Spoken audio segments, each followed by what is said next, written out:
Hello, and welcome to the Rock Metal Podcast. I'm your host, John Harris, and today on the Rock Metal Podcast, we have LUTHARÖ, and they have a new album called Hiraeth, which is released on October 15th. Right now, I'm being joined by Krista to share some more information about this stellar release, which is pretty brutal from what I've heard so far. So, Krista, welcome to the show. Hello, thank you. Absolutely great to have you on. Now, I guess my first question is just going to be a broad stroke question for you, Krista, and that is going to be this album. What did you guys set out to create with this record? Honestly, there wasn't really anything we had in mind in particular. It was kind of just go with the flow. See whatever came out. We had so much time to write with the pandemic. So we had time to really hone in on each song and what its sound was going to be, but we didn't really predict what it was going to sound like or have like any idea like, oh, we're going to go heavier for this album or like we have this idea. It was just kind of like whatever came out, came out. Okay. That's, going back in time, I'm not really going back that far. A lot of bands still say it, but we wanted to write the heaviest album we've ever written. And it's like, okay. Well, how did you do that? Like, how do you define heavy? How did you get heavier? And, so they tuned down or something, right? But that's refreshing. So you guys went into the practice space because you had a lot of time, obviously. Mm-hmm. Started writing. How did you know when the songs, I guess, were done? Or how did you know that you had material for the album? Like, how much material did you guys write for this record? We had, I think, about 12 songs that we had written. There were still some that were even like unfinished kind of thing, and we may dabble in for the next album. But yeah, we had about, I think, 12 fully written and 10 made it. Well, that's including like the intro. So yeah, a good handful. We had time for it. So, I mean, yeah. Mm-hmm. Now, my next question then, because you had more time on this record, is there anything that you ended up doing or because you had time to do that you normally wouldn't have done?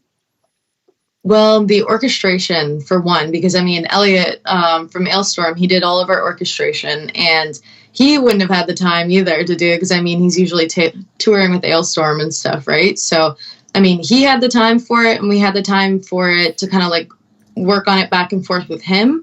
So that was, like, something different for this album and something we would have never gotten to had the pandemic not happened, which is it has its blessings and curses, I suppose. Yeah. I mean, Dare, I don't like to chat about it too much because it's the worst time for a lot of people, but it was quite a blessing, I guess, in disguise, at least for us. My daughter was born in that time. I got to spend a lot of time with my family, just in general. Mm-hmm. Thankfully, none of us have gotten sick or anything, so it hits everybody a little bit different, and it sounds like, at least for LUTHARÖ, it was a good time. Yeah, there's parts good and bad, you know what I mean? But, I mean, you gotta think positively, I guess. Mm-hmm. Now, you mentioned getting some orchestration done specifically from, not necessarily from Alestorm, but Alestorm kind of comes to mind. Is that why? Because of the way the tracks come out, the way the tracks sound? Somewhat. I mean, like, we had already written all the songs before Elliot put the orchestration on top of it, or majority of them anyways. So, I mean, he kind of just added to what we already had. And it did obviously change the sound of the song because you add something that big into a song, it's going to make it very different, give it a different vibe. So, yeah, but they were all pretty much done before that. So, we kind of picked and choose what we wanted to have the orchestration louder for, more quiet for. Like, we took some parts out, left some parts in. So, yeah. Okay.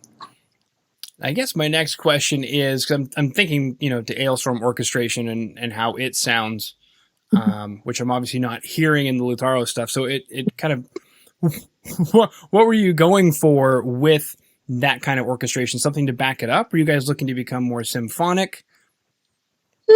We just kind of wanted something like a little bit more full sounding, I think, and like to experiment a little bit because, I mean, we do have certain songs that don't have any orchestration in them and they're more like old school heavy metal sounding and stuff. And like, so we definitely don't want to go fully on like the symphonic side. But we wanted to try something new and see how it would fit our sound and everything. And I think like Elliot knew exactly what to do as far as what instruments to add to not make it sound too over the top and stuff. It complemented everything really well. So yeah. Cool. Now, how did you get in touch with him? Sorry, I'm drinking water. It's okay. We actually hung out with them when they came to Toronto last time. We opened for them, and then we ended up hanging out with them in Toronto, and then we ended up hanging out with them the next night in London, and then kind of like keeping in touch with them. And Victor talks to Elliot a lot, so I think at one point Victor had mentioned something about orchestration, and Elliot was like, I'll do it. So yeah, mainly like Victor and Elliot talk a good amount, so they're good friends, and that's, I guess, are in. Okay, makes sense. Now, something that you mentioned was at the time of airing, you guys are going to be doing a CD release show. With time of recording, rather, time of airing, the show will have already have happened. So I guess take us through that, because for example, I'll get the rap sheet. I'm going to sit down and talk with the band management, the label, whatever. They say, they're going on tour, talk to them about it. By the time I actually get the band on camera, the tour is canceled because of things. So I'm almost like talking about shows and stuff. But take us through live plans for what you guys have for this record based on what is, I guess, allowed in Ontario right now. Well, we have our CD release coming up on October 23rd. But basically just local shows. Like the furthest we're going is Ottawa, because everything is getting canceled. Things in Europe are mostly getting canceled. The States, I think, is the only place right now where people can kind of go freely, but even then, who knows if that's going to change. And even in Canada, like you can play shows, but the capacities are very small unless they plan to change that, I'm hoping. Yeah. But right now we're at like a half capacity, and like if that, in venues. So that kind of sucks. But I mean, we're like, we need to play and we want to play, so we'll play to less people, I guess. But you just need to get out there. That's right. It'll be the Valley of the Cursed. Yes. Mm-hmm. Because you don't want to reign in silence. You want to reign, with everything going on. Beautiful. Okay. Now, as from what I remember, keeping up to date with what you guys have been doing on the record, it's a similar production team to what you guys have been working with up to this point? Yes. Well, for Wings, we recorded the guitars and vocals with our guitar player, John, and the drums with Tyler from Monolithic. But this time we recorded everything with Tyler from Monolithic, and then mastered everything with Lasse Lemaire from Germany. So yeah, kind of the same, basically the same, but a little bit different. Mm-hmm. Okay. How did that change in your perspective, doing everything with Monolithic? How did that change? It made everything flow so much better, because I mean, it was a lot of pressure on John for the recording and having time for it, and it took a lot out of his life because I mean, he was working full time and everything too, so it would stress him out. Like, he wanted to take on the project and he's good at it. Wings sounds phenomenal, but you could just tell that he had it at one point, just recording your own album, I can imagine, is pretty brutal. But everything went a lot more smooth, and everyone, I feel like the guys could just kind of enjoy the process a little bit more, especially John, because he wasn't stressed out about it. So we were all very laid back in the studio. We finished everything pretty quickly, but that was the main thing, is just having no stress about it. Yeah, beautiful. And then getting Lassie to do the mastering. Why him?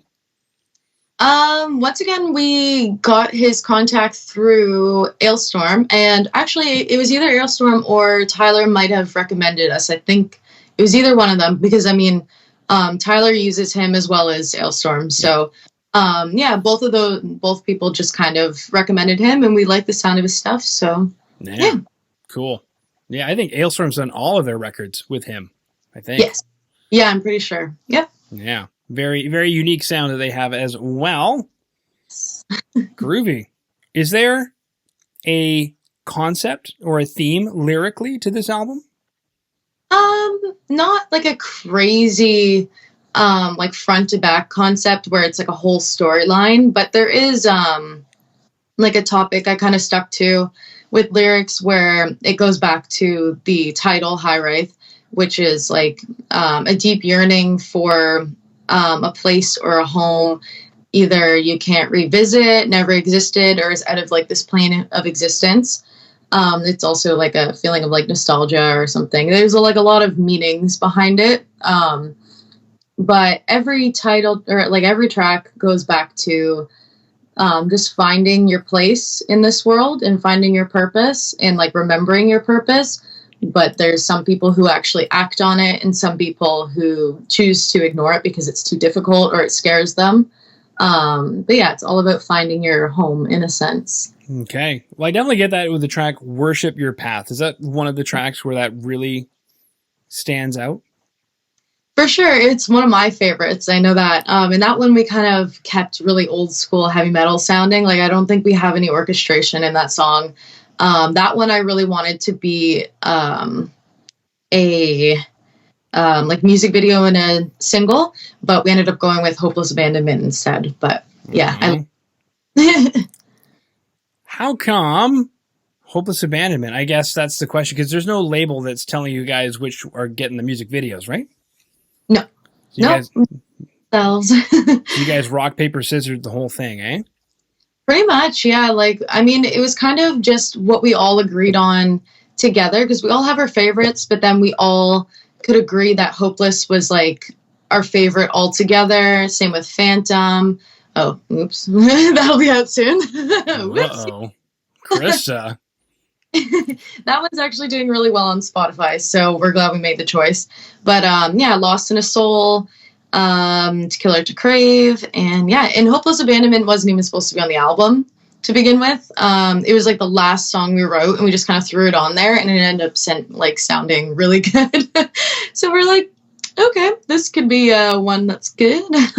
Yeah. Now, you said Phantom's doing really well on Spotify. I'm looking at the stats right now. Evidently, the ones that have a music video associated with them are doing really well because they're getting pushed. But one of the tracks that, as of right now, of recording, does not have a music video, but is getting traction is Phantom. Mm-hmm. Does that surprise you? No, not at all. Like, we knew that we wanted that to be a single for a long time because it just sounds huge. And we all agree that it's one of our favorites, too. So, yeah. Okay, so Phantom is coming up with a music video, everybody. Shh. Guys will smack me. It's a secret.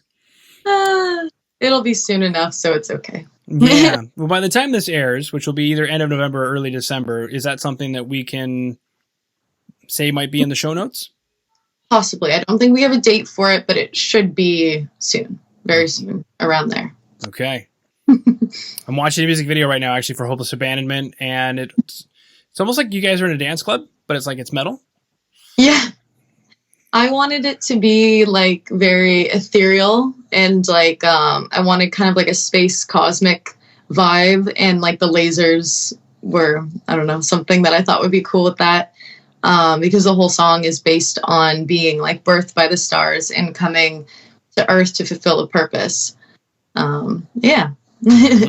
Again, with purpose. Now, I was actually just looking back because you guys are a mainstay on the program. You guys were first on in 2018, and then you were on last year, and now you're on again. And if there's anything, Krista, that I've noticed as a common theme with your lyrics is an empowering sense of purpose. Mm-hmm.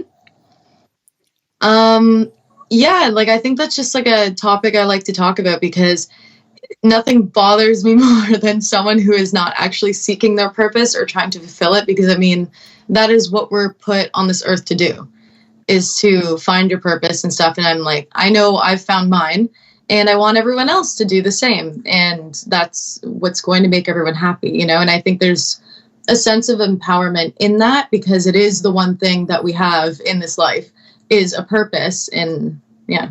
It's true. It's the unity or connection to other people. Yeah. And watching To Kill Or To Crave, it looks like your purpose is to yell at this young man. He's actually my best friend, and that was so hard to film. He kept laughing, and I made him shut his eyes. So, yeah, it was pretty funny. Yes. Where did you guys find this place? What is this place you guys are in? Some abandoned something or other? It is a music venue that they're renovating right now in Oshawa. I can't remember the name of it right now, but it's going to be done soon and be like a big, good size like metal venue. And they'll probably do other stuff there, but mainly metal. But okay, very cool. I guess, how did you come up with the concept with this video? Because it's one of the videos where I see it's not like a playthrough video. Obviously, you guys are playing, but immediately I'm like, okay, cool. She's taking on some kind of, I don't know, acting role, some kind of a personality in this that, so how did you guys come up with this? Is this your idea? Yeah. Yeah. And I was like, I want a throne in this video.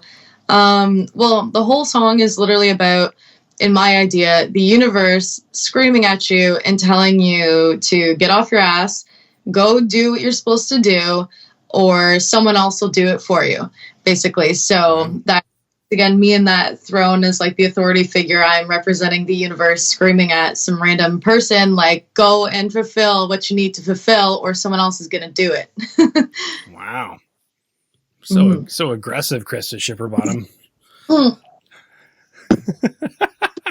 So is that why it's called To Kill Or To Crave? What are we killing? What are we craving? What's going on? It's kind of like either crush it, kill it, or crave it for the rest of your life.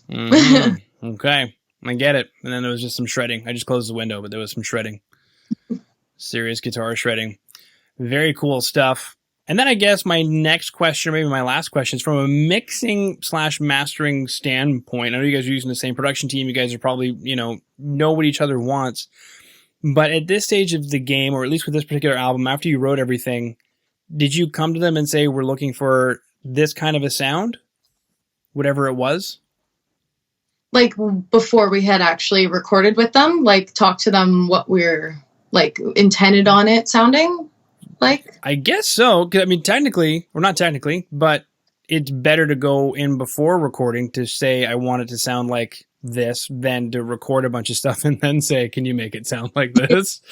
Well, I mean, we had pretty decent demos going into our recordings with Tyler, because we do like all of our stuff live off the floor. We don't use amps or anything anymore.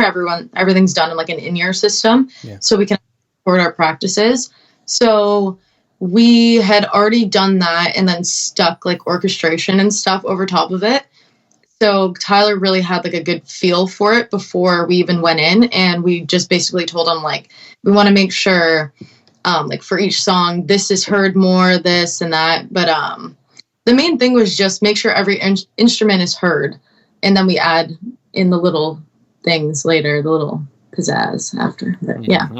Pizzazz, which is heard on track Eclipse. Sure. Sure.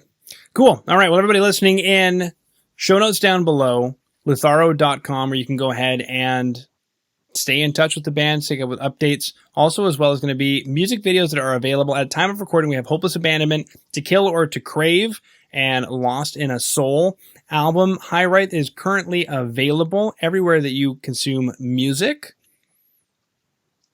Yes. Is there anything else, Krista? I think we covered everything, honestly. Okay. Cool. More I could tell you about tour or anything, but just have to wait and see. Exactamente. All right. Well, thank you so much for coming on to the Rock Metal Podcast today. Thank you.